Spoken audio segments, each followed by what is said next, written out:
evening, and welcome to the League of Women Voters Candidate Forum for the August 9th primary election.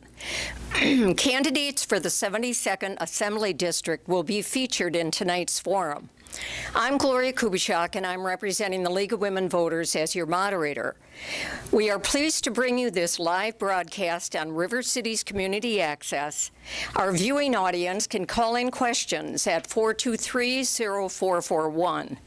The League thanks the candidates for their willingness to run for office, and I would remind all of you that the League of Women Voters is a nonpartisan organization. We do not support or endorse any candidate or political party. The candidates for the 72nd Assembly District are Dave Gorski and Russ Brown. Earlier this evening, they drew for order of speaking. Each of them will have 2 minutes for opening statements, 2 minutes for closing statements, and 2 minutes in which to answer questions. Written questions from the studio audience and telephone questions from our viewing audience should be directed to the office and not to any particular candidate. Only questions pertaining to issues, not personalities, shall be asked. Questions will be screened to avoid duplication. We will now begin with opening statements. Russ Brown. Hi, everyone. My name is Russ Brown, and I'm running for the 72nd Assembly to replace Scott Krug. I'm an organic farmer from Coloma. Coloma's down at 39 and 29, 39 and 21, the farther south end of our district here. I'm an organic farmer, and I grow vegetables. And before being a farmer, I came up here from Illinois. I was a banker, and I spent 25 years as a community banker. I took the job out of college as a management trainee and worked my way up to senior vice president of retail lending and commercial loans. My family life, I have my daughter here tonight, and my son is in San Francisco on vacation, lucky him. I have my wife, and she has 3 sons also. This is our second marriage. We have got into this fight 5 years ago, into politics for the first time in my life was then. I tell everybody that I got in, for the first 50 years of my life, I went to the Capitol once. And for the last 5 years, I've gone, 5-10 times a year fighting for water issues, for rural issues. I'm a member of the Adams-Waushara Farmers Union, and with them I have lobbied for broadband, for education, for access to health care, many of the issues that affect all of us here. I think I'm a strong candidate to run. I think my business background will help me in Madison. I've spent many times in Scott Krug's office battling him on issues, and I'm prepared to do that again. Thank you. Thank you. Dave Gorski. Well, thanks for having me. Thanks to the League of Women Voters. I'm running to restore the Wisconsin I grew up in. I want to bring back respect and appropriate funding for education at all levels, public education, that is. I want to empower the Wisconsin Department of Natural Resources to scientifically manage our natural resources and protect our environment for the good of all. I'm a lifetime resident of Wisconsin, and I have lived and worked in the district for 24 years. As a Nakusa school counselor and drug abuse prevention specialist, I served as the president of Nakusa's Community Drug Abuse Prevention Group. I also served as a Central Wisconsin Drug-Free School Coalition member and collaborated with schools throughout the area in the prevention of drug abuse prevention activities. I am also responsible for bringing in and administering over $600,000 in grants for drug abuse prevention and alternative education. Many of you are caring for aging parents and family members who need our help. I know firsthand how demanding caring for loved ones can be.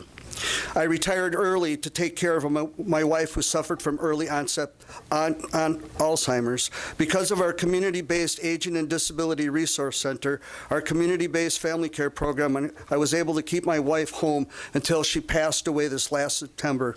Please note that these programs are under the threat of being privatized and centralized. As the sole organizer of the nonpartisan Central Wisconsin Environmental Summit held this past June, I convinced George Meyer, former DNR secretary, to speak out about the devastating changes to our DNR. I am an honest, hardworking, creative mover and shaker who wants to be your full-time state representative. Thank you. We'll go to the first question, and David, it's yours. With recent changes in the state's long-standing laws on open records, what plans do you have to ensure that we maintain the public's right to know? Well, I remember last July 3rd when our open records law was under attack. I was in a big battle with Scott Krug on Facebook. I remember him telling me, hey, why don't you take a break, get off your bandwagon for the holiday. And I said, Scott, I'll get off my bandwagon when you stop attacking our democracy. So what exactly I would do, I don't know, but certainly I would stand for open records. I think, I just look at Scott Walker going around the state on this tour. He handpicks his audience. To me, that's another part of being open. If you're going to have a listening session, let anybody in there. So, of course, I would be for open records in the state of Wisconsin. Those records are used by politicians all the time to track down to see what's going on, and citizens should know. Thank you, Dave. Russ Brown. I just recently read in the past week here that Senator Fitzgerald each night deletes his calendar from his phone. He does that so that no one can contact him and ask him who he met with today and who talked to him today. And that's legal. That's legal for him to do that. And I see people shaking their heads, and I agree. And this is the type of things that has happened over the last 5 or 6 years here to our democracy. It has been, we've been shut out from it, and things like that are legal. So I would work to get back openness in our democracy so that we have ample time to look at bills as they come through, so they don't rush through in the middle of the night with a couple hundred that they could have worked on a lot earlier, and leave us all running around the Capitol to open meetings, public meetings that are all scheduled at the same time to try to address issues. So I've experienced that, and I think that's what we need to have is some insight to what's happening in our democracy. Thank you. Thank you. Next question, Russ Brown, you will begin. Regarding school funding, do you think the current revenue cap should be raised, or do you have other solutions to fund schools? My daughter's a teacher. My son is a teacher, both high school teachers. And I know that teaching is a full-time job. And I understand that personally. And I also know it's a profession because I know what they did to become teachers. The revenue caps are another way to prove our schools are failing. We've cut the funding to public schools. We fund voucher schools, and our schools are suffering. And we then in communities say, hey, we don't want that to happen to our school. Let's raise our revenue, our local revenue, and replace this state money that's been taken from us. And to have laws come down that say we cannot do that in our communities is taking away our local control, taking away our democracy, and taking away what's important to us. And so what would I do to address that? I would reverse that law that puts caps on our referendums. If they're going to cut state funding to us, then we have to have the ability to raise them if we wish within our community. Thank you. Thank you. Dave Gorski. Well, schools are under a lot of economic stress, and the revenue limits is just one of those. What people don't realize is schools also get all kinds of mandates you never even hear about. So there's an accumulation of economic pressure on our schools. The school district I work for, Nakusa, also experiences declining enrollment, which hurts the funds and limits the programs we can bring in. But the revenue caps are important because as property values rise, we can't take in more money. That really hurts our public schools. Plus the mandates and now the vouchers. Do you know that in the Wisconsin Rapids area, we have about 800 private students? If every single one of those students received a voucher, that would mean that out of local property taxes, taxes at an average of $3,000 a voucher. By the time those caps are lifted, it's $2,400,000 in extra property taxes. The state funds 61% of the cost of a voucher. Our local community funds the rest. That's a burden on our local taxpayers. Yes, I think we should lift the revenue caps. I think we have to be careful with that, but that's certainly something we need to look at, because I honestly, what I see is a nationwide effort to defund, destroy, and replace our public schools. As our public schools are under more financial stress, they offer less programs, they become less effective. That gives the forces of privatization a reason to turn the money over to unaccountable private schools. In the city of Milwaukee, I've been studying this, the parental choice program. There's schools in Milwaukee that don't have, out of 300 kids, not one kid that tests proficient in reading and math. Can we close those schools down? No. You know why? Because those are now private schools. Yes, they run on our money. They run on taxpayer money, but they are not accountable. You have nothing to say once that money goes to the private schools. Thank you. Thank you. Next question. What does clean water mean to you, and what will you do to assure it for future generations? Dave. Well, clean water means a couple different things to me. I like to think of myself as the snorkeling master of central Wisconsin. If you draw a 50-mile radius around this area and the water's clearer than 6 feet, I have snorkeled it. So to me, clean water means I can snorkel and see something. Some lakes have they're tannic from the tamaracks, or they're tainted with iron. But we're blessed in central Wisconsin to have clear lakes. But if phosphates and nitrates run into our lakes, then they bloom with algae, and I've seen a lot of that. So clean water means to me being able to have a good snork in the area. Okay, that's one thing. The other thing means I can drink that water and I don't have to worry about it. We look over to our neighbors in the town of Armenia and have nitrate levels in their drinking water of 77 parts per million. Nitrate levels at 77 parts per million, 10 times higher than the allowable rate. That should not be allowed to happen. I believe people should be able to farm, but they should not farm at their neighbor's expense.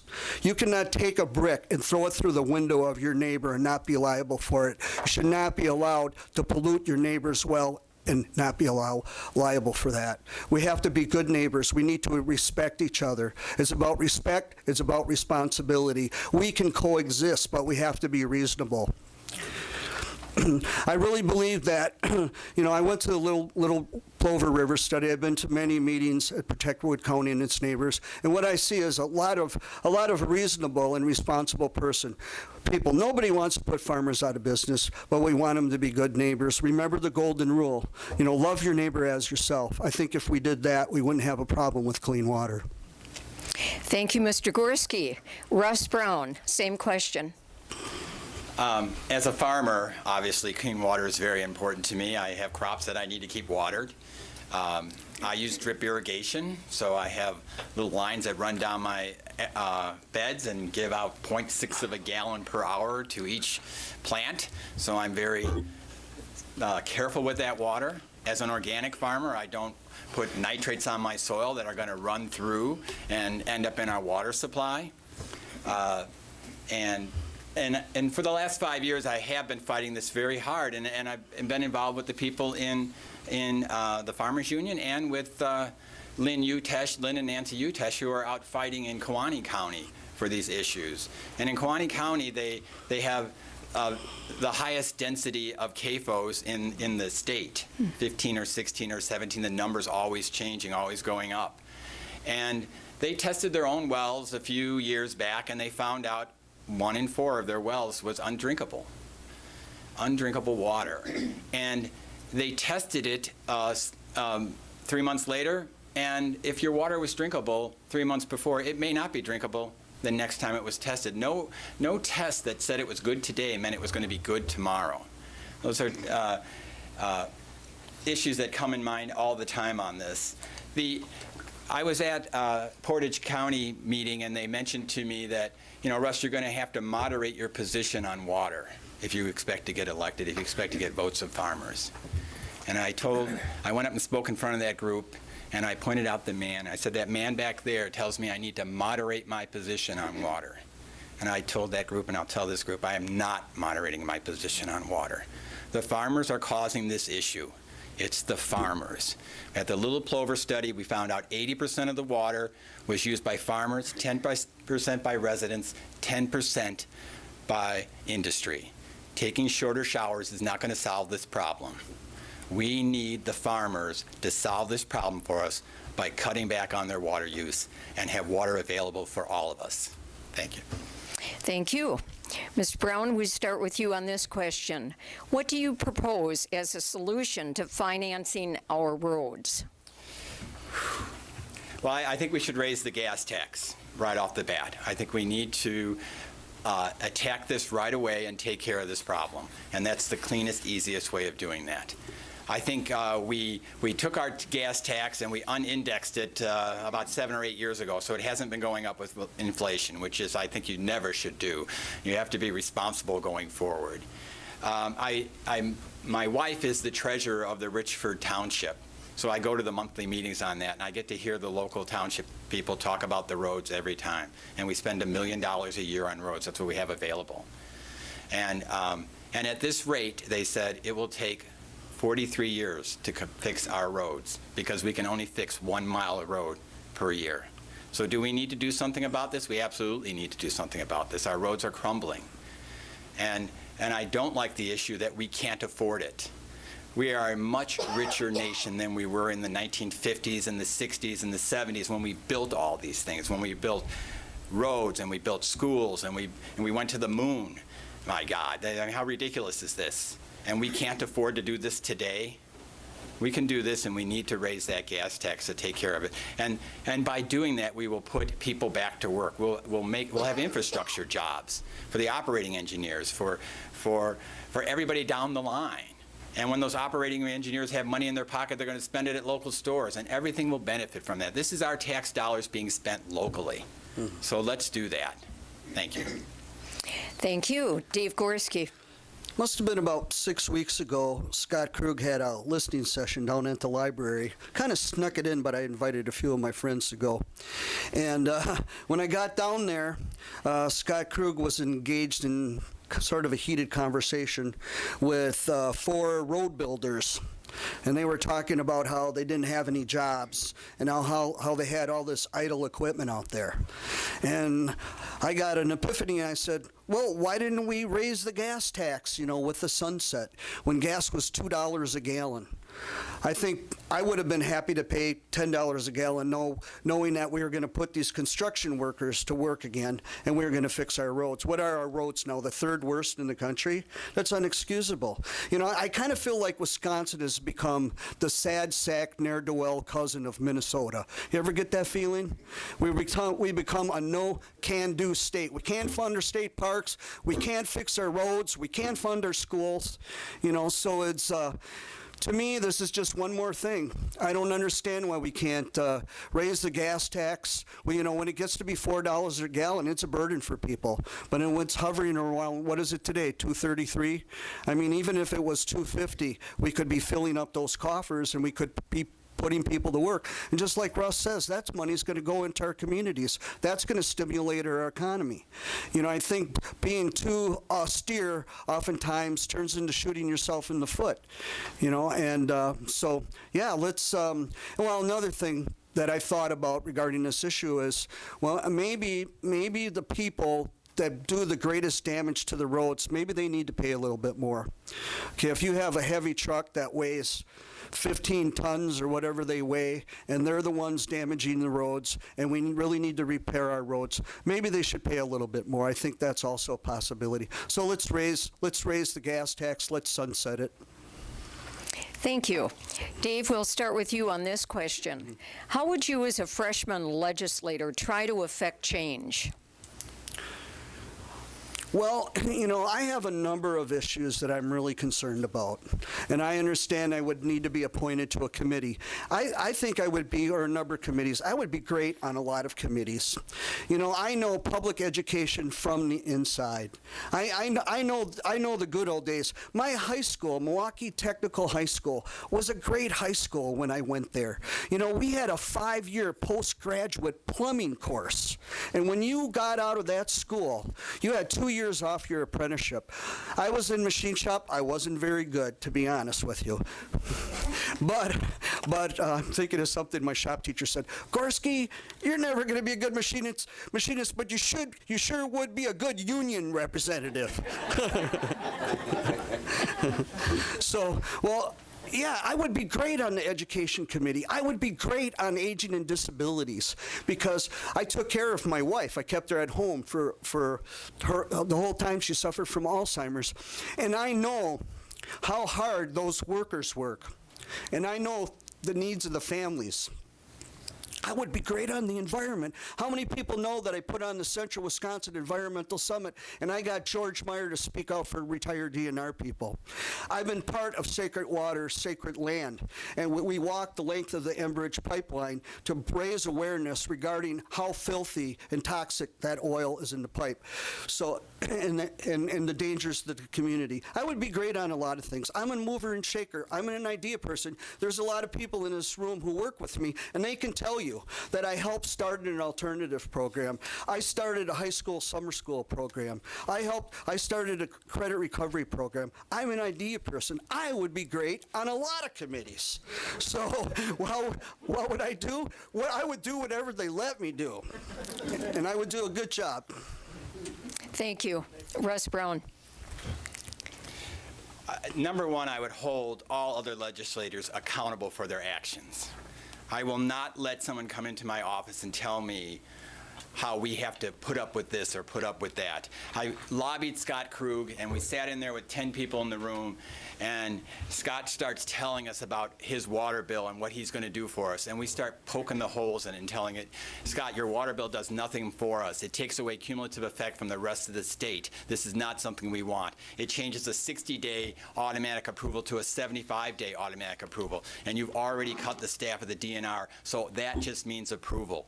What we want from you, Scott, is to be our champion, to listen to what we're telling you here about the issues about water, and we want you to go and get that done. And we want you to go to other legislative offices and hold their hand to the fire and say, listen, we need to get a water bill that represents everybody. So that's what I would do if I'm in office. I plan on staying true to our issues and letting nothing go that we deem important. If we deem education important, which I do, we stand for it, and we don't allow anything that takes away from it. If we deem water responsibility and quality responsible, which I do, we stand for that, and we do not accept anything less. And I would take that one step further with unions. We have to have the right to unionize. It's in our Constitution. It's in the federal Constitution. We have the right to assemble. We have the right to have conversations, and we have the right, if we wish, to join a union and come together and have issues met that we want to have answered. So my business background, I understand committees. I understand how to get things done. I have 25 years in banking, and I can do that, but I will, number one, hold everyone else responsible to the duties that they owe to the people of this state. Thank you. Thank you. We'll start with you, Russ Brown, on this question. Do you have thoughts or ideas on veteran services at the county and state level? Yes. I went and visited our county veteran service officer to get insight on how this all happens.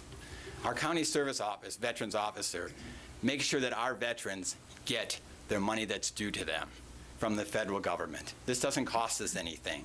This is making sure our veterans get what's coming to them. My stepson is in the Army. He spent 6 years in the Marines. He went to Afghanistan. I went to Camp Pendleton when his platoon was going out.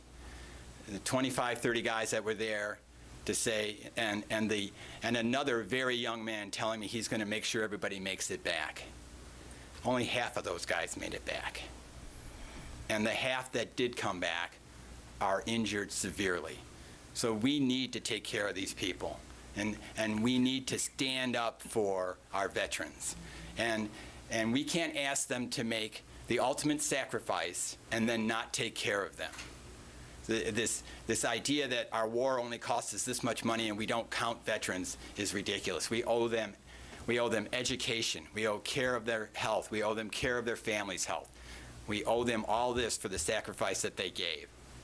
And to see what we're doing here and making up stories about, the hospital in Toma is irresponsible with opiates, and, we can't trust them to do a good job for our veterans. We need to fund them and make sure that we have enough staff to get things done, and no excuses on that.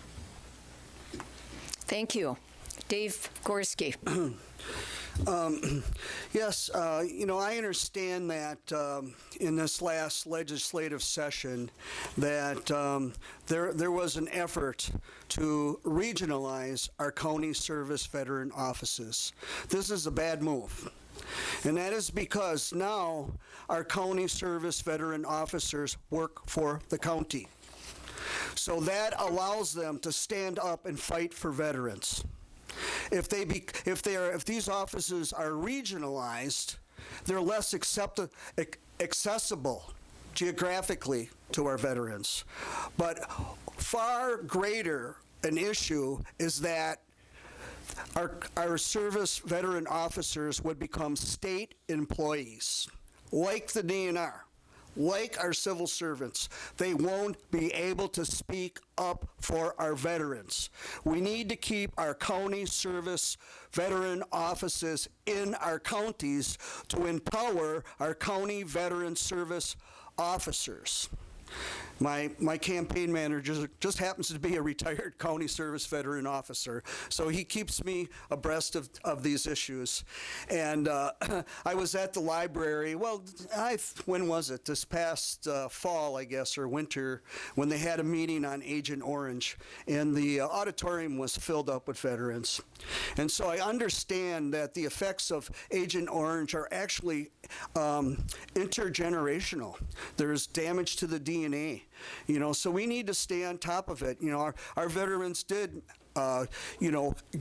fight for us, and many gave the ultimate sacrifice. But many also, were exposed to Agent Orange and of course, other danger and trauma. And we need to stand by our veterans. Thank you. Thank you. Dave Gorski, we begin with you on this question. How will the proposed Enbridge pipeline expansion impact the 72nd Assembly District? Well, I don't know how much you know about it, but right now there's 4 pipes that come through the 72nd District. They have an easement of 80 feet or 100 feet. Enbridge is asking to put in 2 additional pipes, and also an easement expanding to 200 feet. In some cases, it would mean taking people's houses with eminent domain. This is a Canadian company condemning houses of U.S. citizens, of Wisconsinites. The other thing we have to think about is the land and the insects and the animals and the plants that go down when you put in the pipeline. The other thing you have to think about is what is in that pipe. There's been a movement of community rights. I don't know how many of you know about this movement. But what I say, where we need to start is a community's right to know. There should be signs. What is in that pipe? Benzene and a bunch of other zines to take this tar sand, which is a very thick slurry, and to move it through the pipes, we need all kinds of poisonous chemicals, and these pipes do leak all the time. I was with Sacred Water, Sacred Land. I was with that group. And as we walked along the pipeline, we stopped at places that there were spills A lot of times these spills are hushed down and covered up by the Enbridge company. They're not good neighbors.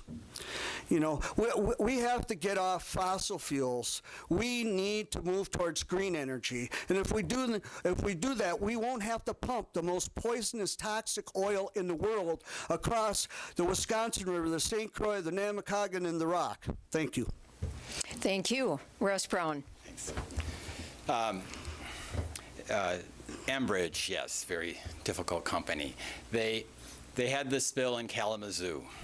Kalamazoo is the line that it actually comes down through Wisconsin, loops around the bottom of Indiana, and then goes into Kalamazoo, Michigan, and crosses the Kalamazoo River, the same pipeline we're talking about here. And that pipe ruptured, and that tar sands went into the Kalamazoo River. And those pipelines are monitored up in Canada. So when the rupture was first noticed in the pressure, the person running it up in Canada thought, oh, there must be air in the pipe. So he increased the pressure, and then he decreased the pressure, and he kept trying to blow out the air bubble that he thought was in the pipe. There's no one watching these pipes. They run across miles and miles of land. And we've spent millions of dollars trying to clean up the Kalamazoo River, and these tar sands are not clean upable. They drop to the bottom, they land in the sediment, and this is not something, it's not like oil that floats on the top and you put a boom around it and you can suck it off the top. This stuff is in there, and it's in there forever. So we do need to fight this tar sands for our local water concerns. And we need to fight them for long term, because taking that tar sands and burning that fuel is wrong for future generations. That's the green energy that he talked about. We need to focus on that.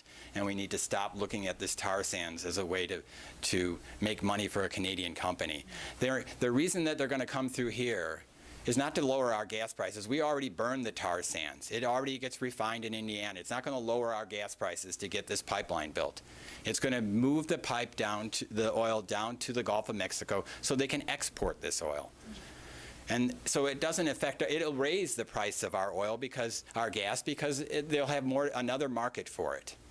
They don't have any other market for it right now because Canada itself will not let them pump this oil, this tar sands, to either one of their coasts, because it's too dirty and it's too dangerous. So, yes, I would fight to stop that pipeline. Thank you, Mr. Brown. We'll start with you on this question. Why should family care be important to all central Wisconsin residents? And how would you like to see the program improved? I don't have a particular on family care. I believe in health care for all, number one, and I think we should have that, and I wish I had more details on the particular topic that we brought here. But I think we should take the Affordable Care Act and accept all of that money. I think we should have not turned it down. We have cut our own doctors' return that they can get. We've cut the services that we get to everybody in the state. And to take our own tax dollars that we send to the federal government and then refuse to take it when they want to give it back to us is ridiculous. So we can, again, going back to what I said earlier, we can afford this. We're the richest nation on earth. There's no reason that we cannot have health care, affordable, good health care for everyone. And so any cuts to family care, any cuts to the amount of money that we give to physicians, I'm against all of those. And again, we do need to fund these for the health of, for all of our health. And we can't be wiped out because we have a sickness that takes away all of our life savings, because we can't get affordable health care. Thanks. Thank you. Dave Gorski.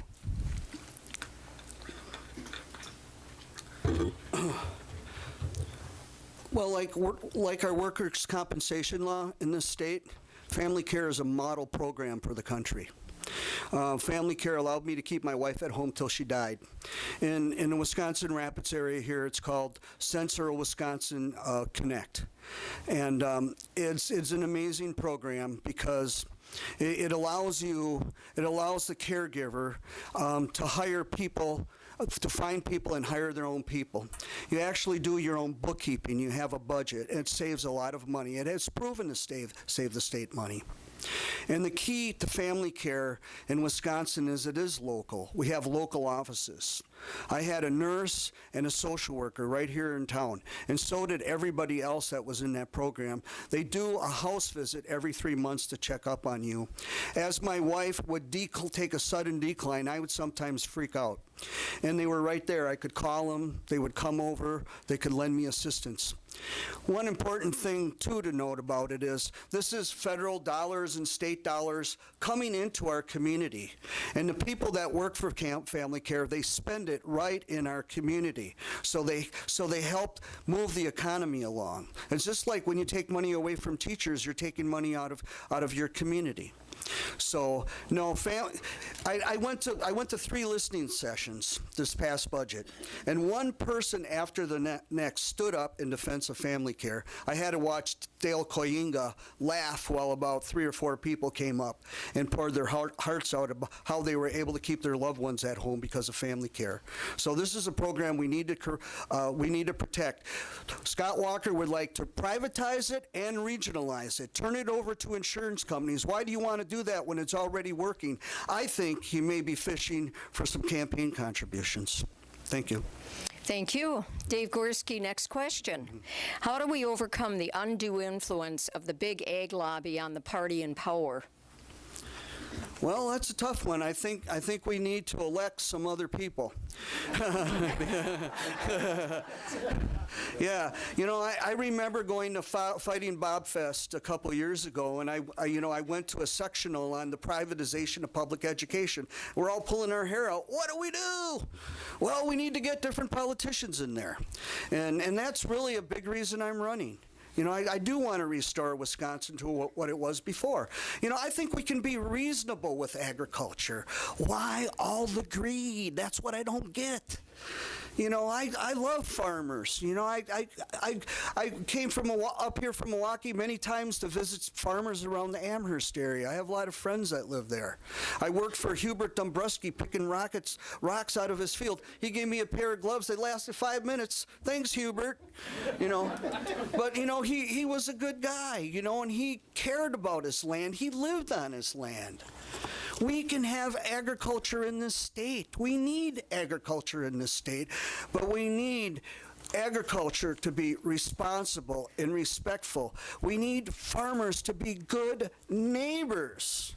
We should all cheer for each other. Go farmers, go farmers.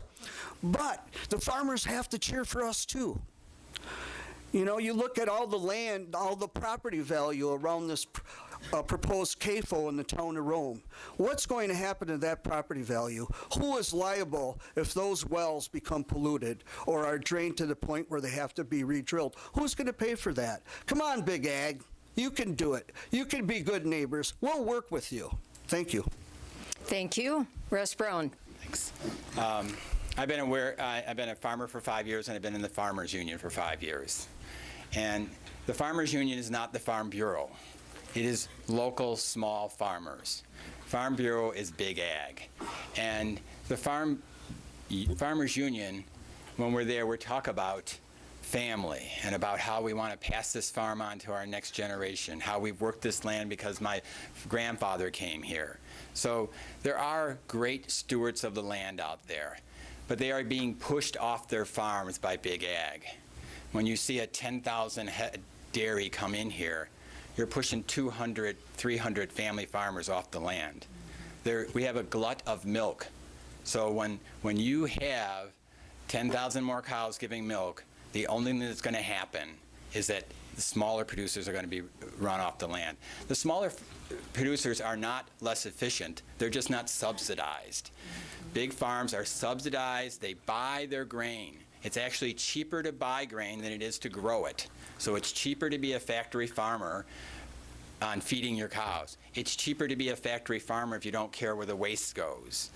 I was talking to a big farmer in our area, potato and vegetable grower, and just as the aerial spraying of manure came up, and he wanted to make sure that he wasn't the one spreading manure in our neighborhood, that I understood it wasn't him. And we got on the topic of aerial spraying. And he said, every farmer knows that if the wind is blowing more than 5 miles an hour, whatever you're putting on your field is leaving, whether it's a pesticide, a fertilizer or manure. The guideline for aerial spraying is 15 miles per hour. So Big Ag has a big handle on what we do here, and we need to push back. The Farmers Union is working to do that, and we need to call it out for what it is, and that's irresponsible business for profit, and they get that profit by taking away our land values and taking away our jobs. Thank you. Mr. Brown, we'll start with you on this question. Do you have any experience in testifying in front of Senate or Assembly committees? And if so, which ones and on what issues? As I said earlier, for the first 50 years of my life, I went to the Capitol once. And since I came up here, I've gone up dozens of times to testify. I got involved in this because the first month that we were here, before my wife and I actually put a seed in the ground, we saw a little ad in the paper that said, community meeting. Come to the park, there's a community meeting because there's a factory farm coming to town. So we went to that meeting, and there was about 6 or 12 of us there, and we talked about this issue and what can we do to protect our water and protect our environment, protect our wealth that we have invested in our homes, protect our quality of life. And that got us started and got me started on these issues. I joined the Farmers Union. I'm on their water policy committee. I write the water policy committee with our other members for the Farmers Union, and the Farmers Union's policy is the correct policy. Farm Bureau believes they can pump until the cows come in.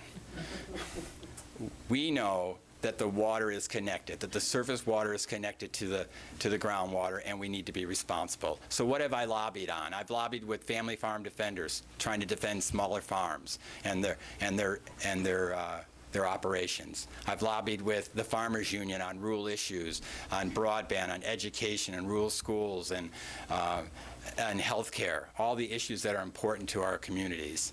And I've lobbied with Protect Wood County and Friends of the Central Sands on factory farms. And I went there just last February, and we went with a group was put together by Protect Wood County and Concerned Citizens of Rome, and we went to every senator's office, every Republican senator's office, to try to stop the water bill that was coming through. And to hear the same thing over and over again from the talking heads in those offices was hard to take. But we endured it. So yes, I've had a lot of experience doing those things. Thank you. Thank you. Dave. Well, I never got inside one of the offices, to be honest. But I can tell you that I was on the steps of the Capitol when Right to Work had a hearing. And I was on the Capitol steps when we fought for saving the Indian mounds in this state. Do you know that 80% of these mounds are already destroyed, and that there are 80 mounds exist on the Capitol mound itself in Madison? I was also down there for the Stink-In, which was a protest against the CAFOs. So in a lot of things I would have liked to have done, but I was at home taking care of my wife. But I was a Facebook battler, I can tell you.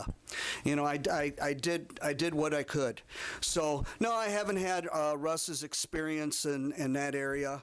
But you know, I've worked a lot with community groups. You know, I worked with Road that was reaching others on drugs and alcohol, and I applied for state grants. So I guess I was kind of lobbying the state and asking for money, which we received $360,000 worth. So yeah, I don't have that much experience in government, to tell you the truth, but I don't think that'll hurt me, because I'm an idea person and I'm a scrapper, and I'm really honest. So that's all. Thank you.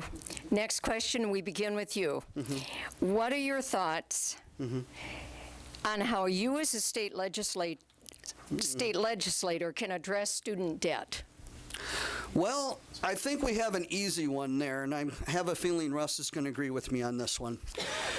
Believe it or not, there is $19 billion in student loan debt in this state. is at an 8% interest rate or higher. Do you know student loan debt is one of the debts that is never forgiven? When you go on Social Security, well, they'll siphon money off your Social Security to get your student loan debt. But you can refinance a car, you can refinance a house, but you can't refinance student loan debt. Think about this. Let's just take a figure here. I'm going to throw it out. $600 a month in student loan debt. You just graduated a few years ago or whatever, and you owe $60,000. You're paying $600 a month at, let's say, 8%. That gets refinanced at 4.5. Guess what? You have a whole bunch of expendable income. You know, maybe you can have that baby. Maybe you can buy that car. Maybe you can buy that refrigerator. Scott Walker came up with this idea for student loan relief, right? $6 million. We might as well throw it out the window of a submarine because it's not going to do any good. And it costs us $6 million. You know what it would cost to refinance student loan debt in this state to taxpayer? Zero. Absolutely nothing. Why do we do it? Why don't we do it? We don't do it because of ideology. We need to throw this ideology out the window and have some common sense and allow for the refinancing of student loan debt in this state, and it'll spur our economy. It will create jobs because people will be spending money. That's what I have to say about it. Thank you. Russ Brown. Yeah, I have a little experience with consumer debt. So when I started in banking in '89, your local bank did your student loans, and our goal was to make sure everybody graduating from high school knew our code, what our bank code was, because we were going to go to the college and apply for a student loan, and we wanted to put down our code, because then we would end up with a student loan. You got the same exact loan no matter where you got it from, but our local bank got to carry that balance. You could come into our bank to see where you were at, make your payments, and so on and so forth. So it was something that all banks did. About 10 years into my career, they started changing the format on federal loan, on student loans, and they started telling the small banks that you probably don't want to do it because we're going to start adding extra documentation that you need. And they basically talked all the small banks out of their student loans, and we sold them to bigger and bigger banks because they were going to put higher and higher regulation on it and more documentation. So these student loans are held by a very few set of banks. So who benefits from not having these student loans not refinanced? These very large banks. So why isn't it being done? Because they have the ear of our legislators. So yes, we absolutely should refinance these student loans. You can refinance any other debt. The bank knows that with every other loan they write. It will not close the bank to have money come back to them and have a chance to loan it out again. That's what's going to happen. It doesn't shut down the bank. So I'm for refinancing of student loans and not these silly things that the Republicans put forth in the last few months of June to tell us that they were doing something for student loans. You must be able to refinance these and quit protecting the big banks. Thank you. And this is our last question. We're going to start with you, Russ Brown. Do you believe in term limits for state offices? Wow. No, I guess not. I think if you find a good man, you should be able to stick with him, or a good woman. I don't think that there should be term limits. I think we pushed that through after FDR was in office way too long for the Republicans, and all of a sudden we had to have term limits. But I think if you like who your legislator is and he's doing a good job for you and we have fair elections, that you should be able to go out and vote that guy in again. I think we should have campaign finance reform so that I can't buy my way into office and put so many ads on the paper, in the newspapers and in your mailbox and everywhere else that you don't even know, who else is running, because Dave and I can speak to that. There's going to be a lot of money against either one of us come August 10th, because the Republicans have the money to do that, and they will fill the airways with all kinds of crazy things. I'm not really a farmer. I just pretend to be a farmer. Dave's not a teacher. He's a whatever. But they are going to do that to us and discount who we are. And so I don't believe in term limits. I think you should be able to elect your elected officials for as long as you want them. I think you should get fair elections. I think you should have money capped so that you can get a fair hear on both the candidates. And And, yeah, I think that's the answer there. Thank you. Thank you. Dave Gorski. Yeah, on term limits, I'm not big on term limits either, because I believe elections determine how long you're in office. I'm with Russ on a lot of things he said. I hate money in politics. I just hate it. I think the American people are fed up with it. You know, it was funny last election. I kept them just to see how many I got from Scott Krug. I got 11 of these like bookmark type flyers in the mail. They're great for starting campfires, you know. And I had heard that a district-wide mailing is $5,000. This guy had more money than he knew what to do with, you know. And like Russ said too, you know, I think, hey man, we're running for a state assembly. We don't need $1 million. Why don't you just give us both $15,000 and then we make the most of it? You know, I hate asking people for money. And you know, in fact, I have a goal. I'm going to win this election with the least amount of money anybody's ever won it. You know, because I don't want your money. I hate asking. Roy, I'll take some of your money because I know how much he has. But yeah, so yeah, term limits. I think they're really unnecessary. But you know what I do see and I don't like is, you know, when people get in office for a certain period of time, you know, they really start to depend on that job. You know, and that job means a lot to them because they have to feed their families.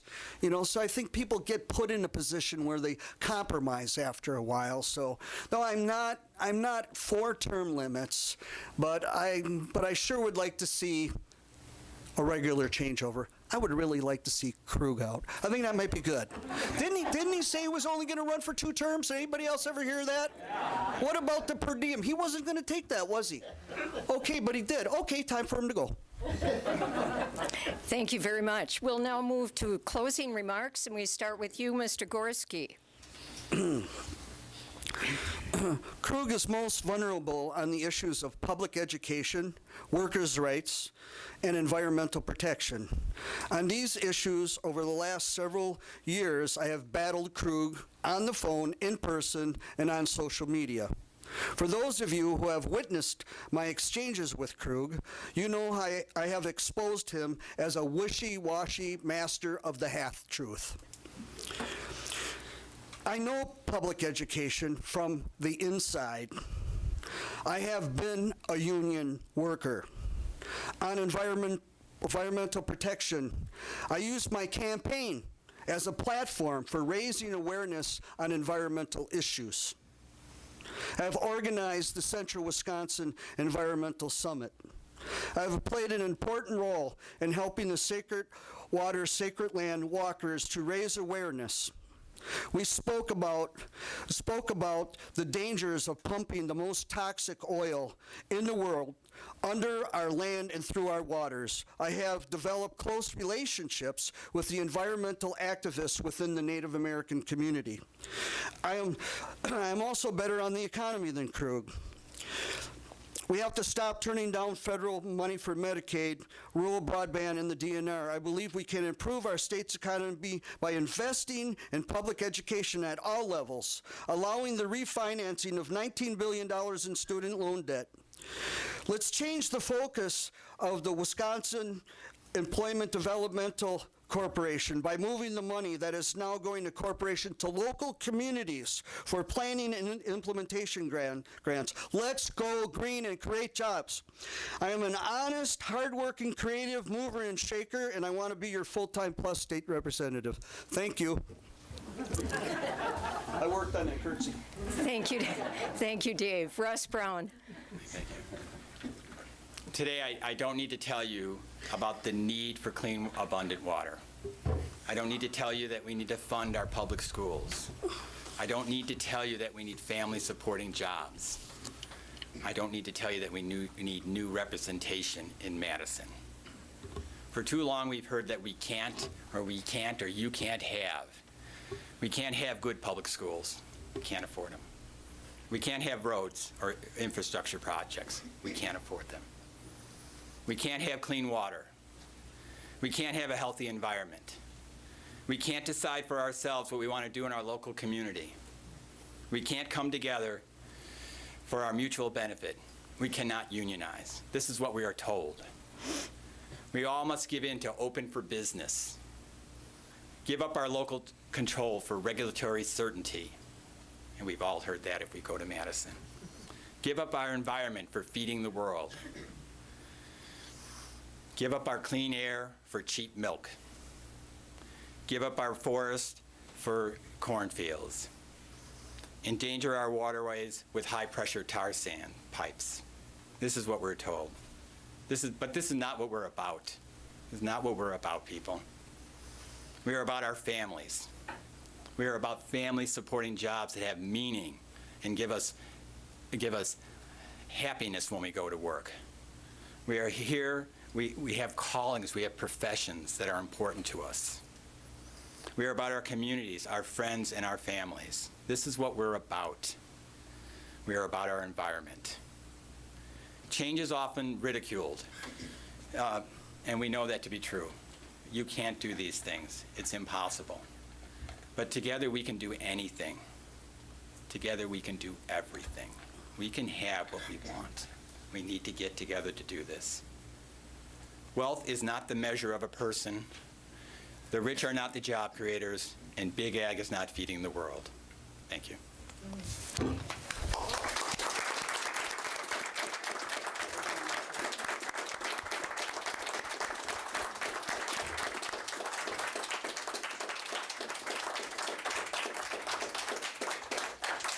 That was fun. Thank you to Dave Gorski and Russ Brown for their willingness to run for public office, and thanks to the staff of River City's Community Access Station for coverage, as well as all the volunteers from League of Women Voters who were here tonight. Please remember your vote counts. Vote in the primary on August 9th. Thank you very much. Scott Krug, look out. Both did a wonderful job. Good job, Russ.